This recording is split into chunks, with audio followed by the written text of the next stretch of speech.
The Great Hall of the Galactic Council was a massive structure that floated in the empty space between three star systems. And it was here that the fate of 1,000 species was decided every single day. Ambassador Elena Vasquez had stood in this hall 117 times before, and each time she had asked for the same things that humanity deserved. She was a tall woman with gray streaks in her dark hair, and her eyes carried the weight of 30 years of patient diplomacy. Behind her stood 6 other humans, all dressed in simple black uniforms, all silent, all watching the alien faces that surrounded them on every side. The council chamber was designed to make visitors feel small, and it succeeded. Towering seats rose in circles around the central platform where Elena stood, each seat holding a representative from one of the galaxy's elder species. The Valori, with their glowing tentacles, sat in the highest positions, their bioluminescent bodies pulsing with colors that showed their emotions to anyone who knew how to read them. Today, those colors showed contempt. High Speaker Zorath of the Valori looked down at Elena with all 4 of his eyes, and his tentacles flickered with shades of purple and gold that meant he considered himself superior to the creatures standing before him. He had held this position for 60 years, and in all that time, he had never once voted in favor of humanity. "The Council has reviewed your request," Zorath announced, his voice echoing through the translator devices that every species wore. "Earth requests full voting membership, recognition of your territorial claims, and removal of the quarantine tariffs that were placed on your trade routes." Elena nodded once. She knew what was coming. She had known for years. "The Council has decided to deny all 3 requests," Zorath continued. And a ripple of clicking and humming sounds moved through the assembly as the other species showed their approval.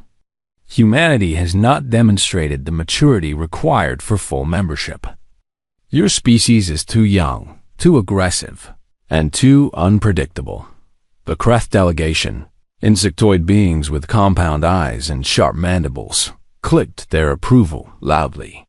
The Thoians, massive creatures who lived in pressurized suits filled with the gases of their home world, rumbled with what passed for laughter among their kind. Elena remained still. Her face showed nothing. "Furthermore," Zorath said, and now his tentacles glowed with a brighter shade of purple that meant he was enjoying himself. "The Council has decided to address the matter of human expansion. Your species has been growing too quickly, spreading too far. Therefore, we are implementing a reduction of human territory by 40%, effective immediately." This time the laughter was louder. The Kreth ambassador made a sound like breaking glass, which was how his species showed amusement. The Larathi representative, a being made of crystalline structures, chimed with musical tones of mockery. For 30 years, humanity had sent ambassadors to this hall. For 30 years, they had been polite, respectful, and patient. They had followed every rule, met every requirement, and exceeded every expectation. And for 30 years, they had been denied, mocked, and treated like children who did not deserve a seat at the table of civilization. Elena looked at Zorath, and something in her eyes made his tentacles flicker with a moment of uncertainty. But the moment passed, and he returned to his expression of smug superiority. "Does the human ambassador wish to respond?" he asked, clearly expecting her to argue, to plead, to beg as humans had always done before Elena turned to her delegation. She looked at each of them in turn, seeing the same quiet resolve in their eyes that she felt in her own heart. They had prepared for this moment. They had waited for this moment. And now it had finally arrived. She turned back to face the council, but she did not speak to them. Instead, she spoke to her own people in quiet English, 3 words that only they could understand. Prometheus Protocol. Now, the 6 humans behind her began to gather their belongings without hurry or panic. They picked up their tablets, their bags, their personal items. They moved with the calm efficiency of people who had practiced this moment many times. Elena herself turned away from high speaker Zorath without another word. She did not bow. She did not make a formal farewell. She simply began walking toward the exit of the great hall. The laughter continued for a few more seconds. The Kreth were still clicking, the Tholians still rumbling. They thought this was a tantrum, a display of wounded pride that would end with the humans returning to beg for forgiveness. But the laughter began to fade as the humans kept walking. Something was wrong. Something was different. Humans always argued, always protested, always tried to negotiate. They never just left Thalrix. A young Valori who worked in the intelligence division felt a cold sensation spreading through his body. He had spent 5 years studying humans, reading their history, analyzing their behavior. And he knew something that the High Speaker did not know: humans were patient creatures. They could wait for generations to achieve their goals. They had fought wars that lasted decades, built civilizations that lasted millennia. When humans stopped talking, it did not mean they had given up. It meant they had finished preparing. Thalrix pulled up his data tablet with trembling tentacles, searching through classified reports that suddenly seemed far more important than they had before. Trade agreements that humans had quietly signed with species outside Council space. Technology patents that humans had filed and then buried. Population movements that showed millions of humans spreading across hundreds of worlds. And then he found it. A report from 3 years ago that no one had taken seriously at the time. A fringe colony scout had detected construction activity in the outer dark, the unexplored regions beyond Council borders. The scout had reported seeing human ships, but the report had been dismissed as an error. Thalrix felt his heart stop as he understood what he was seeing. He looked up at the great doors of the Council chamber, just in time to see the last human step through. Ambassador Elena Vasquez paused for a single moment, her back straight, her head high. She did not look back. The doors closed behind her with a sound that echoed through the sudden silence of the hall. And in that silence, Thalrix began to scream, "Stop them. You have to stop them now." But it was already too late. It had been too late for 30 years. And the Galactic Council was about to learn a lesson that they would never forget. Never mistake patience for weakness, and never assume that silence means surrender. Thalrix pushed through the crowd of confused delegates, his tentacles flashing with the bright red color of fear and urgency. The other Valori stepped back from him in surprise, because such displays were considered improper in the Council chamber. But Thalrix did not care about proper behavior anymore. He reached the High Speaker's platform and nearly knocked over the Kreth ambassador in his rush. Zorath looked down at him with displeasure, his tentacles showing the orange shade of annoyance. What is the meaning of this interruption? Zorath demanded. The humans have thrown their tantrum and left. They will return in a few days begging for forgiveness as they always do. No. Thalrix gasped, struggling to control his breathing. No, they will not return. You do not understand what has happened here. You do not understand what we have done. Zorath's tentacles flickered with uncertainty for just a moment before returning to their confident orange. Explain yourself, analyst. And be quick about it. Thalrix pulled up his data tablet and projected the information into the air where everyone could see it. Graphs and charts and maps filled the space above the Council floor, showing 30 years of data that suddenly told a very different story than anyone had believed. We thought the humans were weak. Thalrix began, his voice shaking. We thought they were primitive, aggressive, and stupid. We thought they kept coming back to beg for membership because they needed us. But we were wrong about everything. He pointed to the first chart, which showed trade agreements signed over the past 3 decades. Look at this. While humans were asking us for trade rights, they were quietly building relationships with every species outside Council space.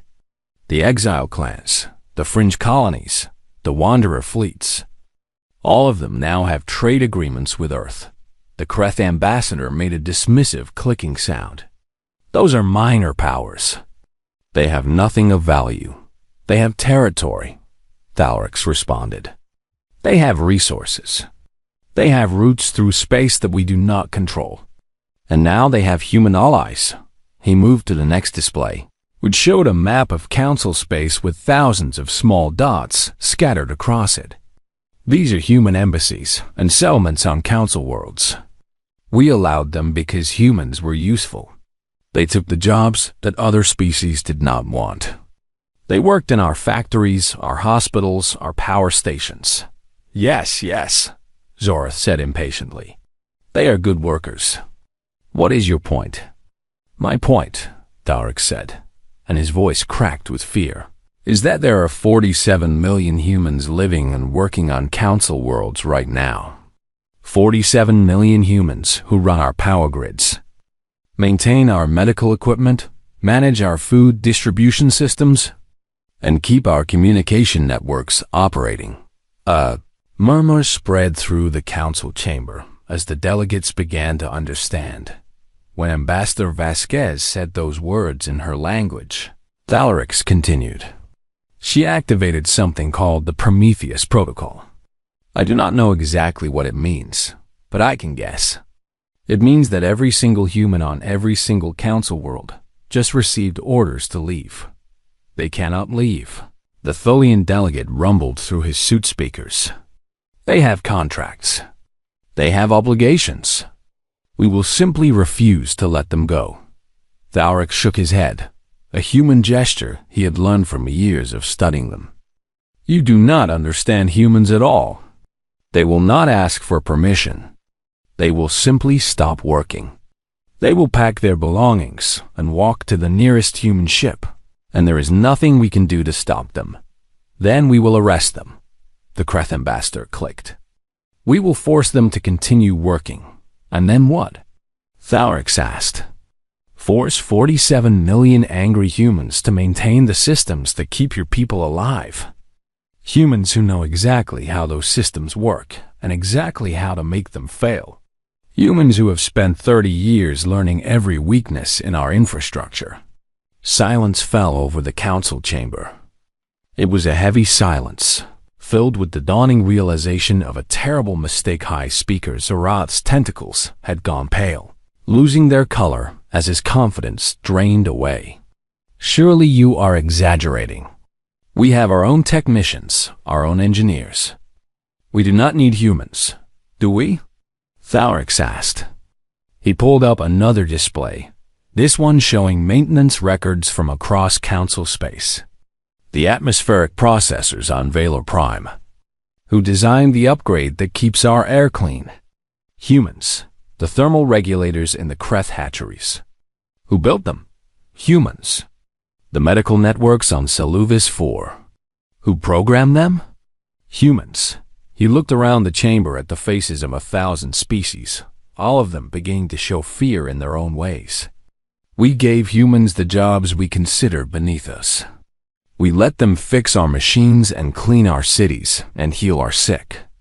We thought we were being generous by allowing them to serve us. But while we looked down on them, they were making themselves essential. The Larathi representative chimed with a worried tone. But surely they left documentation. Surely others can learn to do what they did. Thalrix laughed, and it was not a pleasant sound. Have you ever asked a human to explain how they fix something?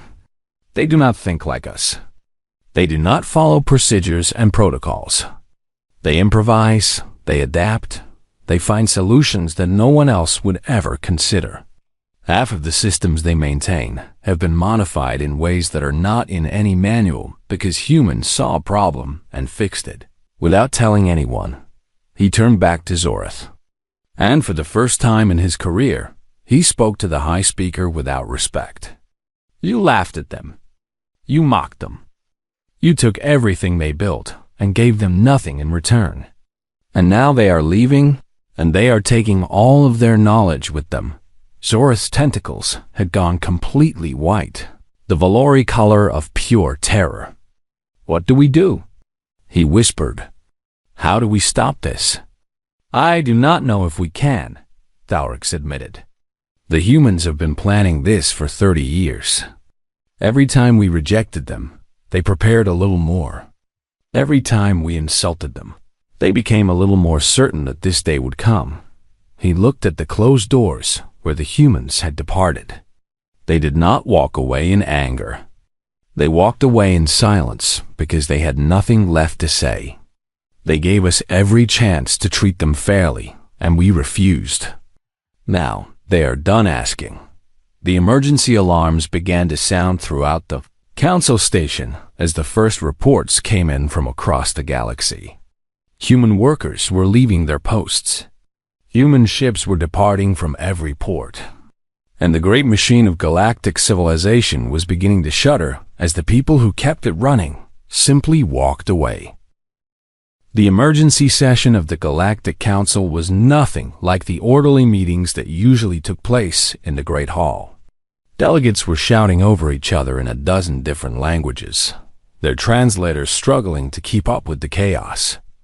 The calm dignity that the elder species had always prided themselves on had vanished completely. High Speaker Zorath tried to maintain control, but his tentacles were still pale with fear, and his voice lacked its usual authority. "Order! We must have order!" One speaker at a time. But no one was listening to him anymore. The reports were coming in too fast, each one worse than the last. And every species in the chamber was realizing just how badly they had underestimated the humans. They had mocked for so long. The Tholian delegate was the first to break. His massive form shook inside his pressurized suit as he received a message from his homeworld. "Our atmospheric processors," he rumbled, his voice filled with something that might have been panic. "The human engineers who designed our latest upgrade have already left. They submitted their resignations 3 hours ago, effective immediately. We do not have the technical specifications for the modifications they made." "What does that mean?" A Lorathi delegate chimed. "It means," the Tholian answered slowly, "that if anything goes wrong with those processors, we do not know how to fix them. The humans made improvements that our own engineers do not understand. And there are 15 billion Tholians who depend on those machines to breathe." The Kreth ambassador rose from his seat, his compound eyes reflecting the emergency lights that now flashed throughout the chamber. "We have a similar problem. The thermal regulators in our hatcheries were upgraded by human technicians last year. Our eggs require very specific temperatures to develop properly. If those regulators fail, an entire generation could die." More voices joined the chorus of fear. The Sullivan representative reported that their entire medical network had been designed by human programmers who had already departed. The Orathi delegate revealed that human engineers managed the power grid that supplied energy to 3 of their colony worlds. The Velkath ambassador admitted that human workers ran the food distribution systems that fed their capital city one by one. The mighty species of the Galactic Council confessed their dependence on the creatures they had treated as inferior beings. It was like watching a dam break, each admission releasing a flood of terror that swept through the chamber. Thalrix stood near the central platform, watching the chaos with a mixture of fear and strained respect. He had studied humans for years, but even he had not fully understood what they had accomplished. They had not conquered the galaxy with weapons or threats. They had conquered it with kindness and competence, making themselves so useful that removing them would cause everything to collapse. A new report flashed across his tablet, and his heart sank even further. Human ships were departing from stations across council space, each one carrying workers who had decided they would rather leave than continue serving masters who did not appreciate them. The departures were organized and efficient, almost like a military operation that had been rehearsed many times. "This is impossible," Zorath muttered, finally finding his voice. "They cannot simply leave. They have homes here, families, lives. Surely not all of them will go." "You do not understand humans," Thalrix replied. "When they decide to do something together, they commit completely. They call it solidarity. They would rather lose everything than abandon each other. He pulled up footage from a human settlement on Vela Prime, the Valori homeworld. The images showed thousands of humans walking calmly toward transport ships, carrying only what they could hold in their hands. They left behind homes and possessions without looking back. Some of them had lived on Vela Prime for decades, but they were leaving anyway. Look at their faces, Thaurik said softly. They are not angry. They are not crying. They are just tired. Tired of being treated like they do not matter. Tired of building things for people who despise them. Tired of waiting for respect that never comes. The Kreth ambassador made an irritated clicking sound. Then we will hire other species to replace them. There are many beings in the galaxy who would be happy to work for us. And who will train them? Thaurik asked. The humans learned our systems over 30 years. They know things that are not written in any manual. They solve problems in ways that no one else would think of. You cannot simply replace 30 years of knowledge and experience overnight. A young Valori delegate stepped forward, her tentacles showing the blue color of genuine distress. Can we not simply apologize? Offer them what they wanted. They asked for membership and territory and fair trade. We can give them all of that now. Thaurik shook his head sadly. Perhaps we could have done that yesterday. Perhaps we could have done it any time in the last 30 years. But you did not see Ambassador Vasquez's face when she walked out of this chamber. There was no anger there, no desire for revenge. There was only peace. Peace? Zorath repeated in confusion. The peace of someone who has finally stopped hoping. Thaurik explained. For 30 years, she came to this chamber believing that someday we would treat her people fairly. Today, she finally accepted that it would never happen. And once a human accepts something like that, they do not change their minds easily. The emergency communication system crackled to life, and a new voice filled the chamber. It was a report from the Border Patrol, and the words made everyone freeze. Unidentified vessels detected in Sector 7. Thousands of ships emerging from the outer dark. Configuration matches human design specifications. They are not approaching Council space. Repeat, they are not approaching. They appear to be waiting. Silence fell over the Council chamber. The chaos stopped. Every delegate turned to look at the massive display screen that dominated one wall of the hall. The screen showed a map of Council space and the dark, regions beyond its borders. And there, at the edge of the map, thousands of tiny lights had appeared where there had been nothing before. An entire fleet had been hiding in the darkness, waiting for this moment. That is impossible, the Kreth ambassador whispered. We have been monitoring human ship production for decades. They could not have built a fleet that size without us knowing. But Thaurik understood. He understood that the humans had been preparing for this day since the first time the Council rejected them. They had built their ships in secret, hidden them in the empty spaces between stars, and waited patiently for the moment when they would finally be needed. The humans had not been begging for acceptance. They had been giving the Council chances to avoid this moment. And now that all those chances were gone, they were ready to show the galaxy what they had been building in the darkness. The panic in the Council chamber reached a new level as every species realized the same terrible truth.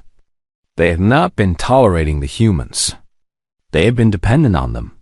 And now that dependence was about to be their downfall. The Galactic Council's military commander, a grizzled Valori named Korthax, who had fought in 3 interstellar wars, stood before the great display screen and studied the human fleet with growing unease.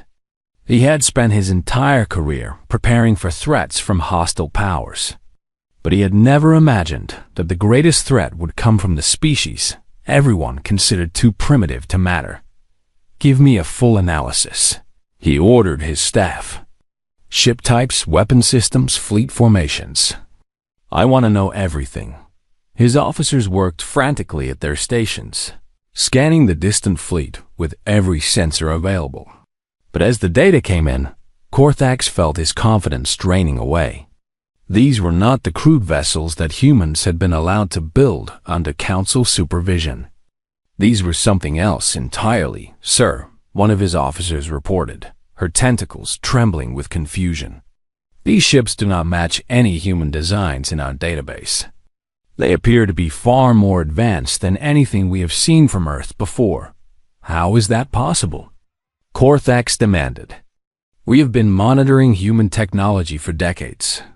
They could not have developed advanced ships without our knowledge, unless they were hiding their true capabilities, Thalric said quietly from the back of the command center. No one had invited him, but no one had the courage to send him away. He was the only person in the room who seemed to understand what was happening. Korthax turned to face the young analyst. Explain yourself. Thalric stepped forward, pulling up data on his tablet. Humans have a concept called strategic deception. They show their enemies what they want them to see while hiding their true strength. We assumed humans were primitive because that is what they wanted us to believe. Why would they deceive us? The military commander asked. We are not their enemies, are we not? Thalrix replied. We rejected their requests for 30 years. We taxed their trade until it was barely profitable. We limited their expansion and took away their territory. We treated them as inferior beings who should be grateful for whatever scraps we gave them. From their perspective, we have been their enemies all along. The display screen updated with new information, and Korthax felt his heart sink. The human ships were not forming attack patterns. They were not positioning themselves for battle. Instead, they were arranging themselves into a massive convoy formation, with the largest vessels at the center and smaller ships protecting the flanks. Those are not warships, he realized. They are colony vessels. They are arc ships. Thalrix nodded grimly. The humans are not preparing to attack us. They are preparing to leave. They have built an entire civilization that can exist without the Council, without our trade routes, without our technology. They are going to disappear into the outer dark and build something new. High Speaker Zorith had arrived in the command center, his tentacles still pale from the disaster unfolding around him. But why? He asked. If they have the power to challenge us, why would they simply leave? Because they do not want to fight us, Thalrix answered. They never wanted to fight. They wanted to be treated with respect and dignity. They wanted to be partners, not servants. And when we refused to give them that, they decided to find another path. He pointed to the convoy formation on the screen. Look at what they built. Generation ships that can travel for centuries without resupply. Mobile stations that can manufacture everything they need. Agricultural vessels that can feed millions. They have been preparing for this day for 30 years. Building a future that does not include us at all. A communications officer suddenly straightened at her station. Sir, we are receiving a transmission from the human flagship. It is Ambassador Vasquez. Put it through. Zorith ordered. The display screen flickered, and then Elena Vasquez appeared before them. She was standing on the bridge of a massive ship, surrounded by human officers who worked at their stations with quiet efficiency. Her face was calm, almost peaceful, showing none of the frustration or anger that the Council had expected. High Speaker Zorith, she said, her voice clear and steady. I am transmitting this message to explain what is happening and to say goodbye. Ambassador Vasquez. Zorith replied quickly. There has been a misunderstanding. We can negotiate. We can give you everything you asked for. Full membership, voting rights, territory restoration. Elena smiled, but there was no warmth in it. Only sadness. 30 years ago, I stood before the Council for the first time and asked for those same things. I was young and hopeful, and I believed that if we just proved ourselves worthy, you would eventually accept us. I spent 3 decades proving that belief wrong. She paused, looking directly at the camera. We do not want your membership anymore. We do not want your territory or your trade routes. We do not want anything from the Galactic Council except to be left alone. But you cannot simply leave, Zorath protested. The galaxy needs you. Our systems depend on human workers. Millions of our citizens will suffer if you abandon them. Yes, they will, Elena agreed. And that is tragic. But it is not our tragedy. For 30 years, we maintained your systems and healed your sick and fed your people. And in return, you laughed at us and called us primitive. We gave you everything, and you gave us contempt. Her eyes hardened slightly. We are not leaving because we hate you. We are leaving because we finally understand that you will never see us as equals. No matter how much we contribute, no matter how essential we become, you will always look at us and see something lesser. And we are tired of living that way. She straightened her posture, and behind her, the human officers stood a little taller. This is our final message to the Galactic Council. We do not want war. We do not want revenge. We simply no longer want you. We are going to build something better in the darkness between stars. Something based on respect and cooperation instead of hierarchy and contempt. And you are not welcome to follow us. The transmission ended, and the display screen returned to the image of the human fleet. Already, the ships were beginning to move, turning away from Council space and heading toward the unexplored regions of the galaxy. Korthax watched them go. And for the first time in his military career, he felt completely helpless. He had weapons that could destroy worlds, fleets that could conquer star systems. But none of that mattered against an enemy who was not fighting back. The humans were not attacking. They were simply leaving. And that was somehow far more devastating than any war could ever be. What do we do now? Zorath asked. His voice small and broken. Thalrix looked at the departing fleet and spoke the truth that no one wanted to hear. We learn to live without them. If we can. 3 cycles had passed since the humans walked away, and the Galactic Council had learned the true meaning of the word humility. What had once been the proud center of galactic civilization now felt more like a hospital ward, filled with the sick and dying patients of 1,000 different worlds. The first failures came within hours of the human departure. Power grids flickered and died on colony worlds that had never bothered to train their own engineers. Medical facilities shut down when their human-designed systems encountered errors that no one else could fix. Food distribution networks collapsed because the humans who managed them had taken their knowledge with them on Valor Prime. 3 major cities experienced blackouts that lasted for days.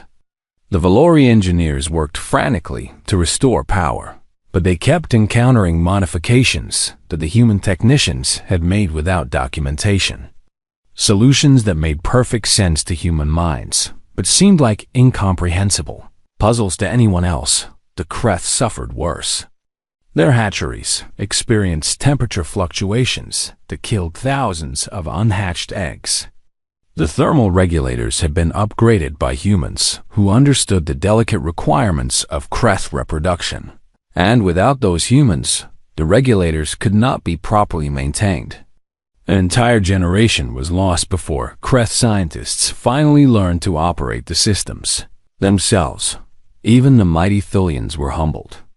Their atmospheric processors began to malfunction, and for 3 terrifying days, the gas giant beings watched the air supply on their stations slowly deteriorate. They managed to find temporary solutions, but the experience left them shaken in ways that centuries of war had never achieved. High Speaker Zorath was removed from office within the first cycle. His replacement, a younger Valori named Salaith, immediately began working to undo the damage that decades of arrogance had caused. But the task was overwhelming, and every day brought new crises that demanded attention, and all the while, the human fleet continued its journey into the outer dark. Sending no messages, responding to no calls, simply disappearing into the unknown regions where Council sensors could not follow. It took 3 full cycles before the Galactic Council did something that it had never done in its entire history. It sent a delegation to request an audience with another species. The delegation ship was small and carried no weapons. It was crewed by representatives from 12 different species, all of them chosen because they had shown some degree of respect for humans in the past. Thalrix was among them, the young analyst who had tried to warn the council before it was too late. They traveled for weeks, following the trail of the human fleet through empty space. The journey was difficult and dangerous, taking them far beyond the safety of council territory. But eventually, they found what they were looking for. The human fleet had stopped at the edge of a beautiful nebula, a vast cloud of colorful gas and newborn stars. The colony vessels had arranged themselves into a formation that suggested permanence.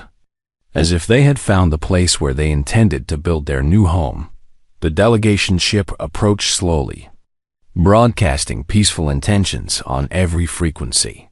For 6 days, they waited, receiving no response, beginning to fear that the humans would simply ignore them forever. On the 7th day, a single human shuttle departed from the flagship and flew to meet them. Aboard that shuttle was Ambassador Elena Vasquez. She looked older than she had 3 cycles ago, but there was a lightness in her eyes that had not been there before. The weight of 30 years of patient diplomacy had been lifted from her shoulders, replaced by the freedom of someone who no longer had to pretend. The meeting took place aboard the delegation ship, in a small conference room that had been designed to feel neutral and non-threatening. Thalrix was chosen to speak for the council, partly because of his expertise on humans, and partly because none of the senior officials wanted to face the woman they had wronged, Ambassador Vasquez. Thalrix began, his tentacles showing the pale blue of sincere apology. "We have come to ask for a second chance." Elena studied him for a long moment, her expression unreadable. "You had 30 years of second chances," she replied. "Why should we give you another one?" "Because we were wrong," Thalrix admitted. "We were arrogant and blind and foolish. We looked at your species and saw only what we wanted to see. Primitives who should be grateful for our attention. We never saw you as you truly are. And how do you see us now?" Elena asked. Thalrix struggled to find the right words. "We see the people who held our civilization together without asking for credit. We see the engineers who fixed our problems without demanding recognition. We see the workers who kept everything running while we looked down on them from our high seats. We see the species that could have conquered us with weapons, but chose to conquer us with kindness instead." Elena's expression softened slightly. "That is a good answer," she said. "But words are easy. Your council has made many promises over the years and broken all of them." "We know," Thalrix acknowledged. "And we know that we have not earned your trust. But we are asking you to give us a chance to earn it. Not with words, but with actions. Not with promises, but with proof." He pulled out a tablet and showed her a document. "This is a new charter for human participation in galactic affairs. Full voting rights, territorial recognition, and complete economic equality. It was approved unanimously by every species in the council. We are not offering you what you asked for before. We are offering you more than you ever asked for." Elena took the tablet and read through the document carefully. When she finished, she looked up at Thalrix with an expression he could not identify. "Why now?" she asked. "What changed?" Thalrix answered honestly, because he knew that lies would only make things worse. "Because we need you. Our systems are failing, our people are suffering, and we do not know how to survive without the help of humans. We are asking you to save us from our own stupidity." Elena was silent for a long time. She looked out the window at the nebula beyond, at the human ships that waited there, at the new home her people were building in the darkness. "You always needed us," she finally said. "You just never respected us. That is the part that has to change. The negotiations took 2 years. They were difficult and complicated, filled with setbacks and arguments and moments when everything seemed about to fall apart. But slowly, carefully, the humans and the council found a way forward. When it was finally done, humans returned to galactic civilization. But they did not return as the grateful supplicants they had once been. They returned as equals, as partners, as the species that had proven its worth, not through conquest, but through quiet competence. On the day the new treaty was signed, Thalric stood beside Elena Vasquez and watched as human ambassadors took their seats in the council chamber for the first time as full voting members. The chairs had been redesigned to accommodate human bodies, placed at the same level as all the other species. "Do you think this will last?" Thalric asked quietly. Elena smiled, and this time there was real warmth in it. "I do not know," she admitted, "but I believe it is worth trying." That is what humans do. We try, and we fail, and we try again. And sometimes, if we are very lucky, we succeed. She looked around the council chamber at the 1,000 species who had once mocked her people. "You thought we were servants," she said. "You did not realize we were the foundation. Now you understand. And that understanding is the first step towards something better." The Galactic Council had learned its lesson, written in the suffering of 3 terrible cycles. Never mistake patience for weakness. Never assume that silence means surrender. And never, ever underestimate the species that keeps everything running while you are too proud to notice. The humans had walked away in silence. And in that silence, they had changed the galaxy forever.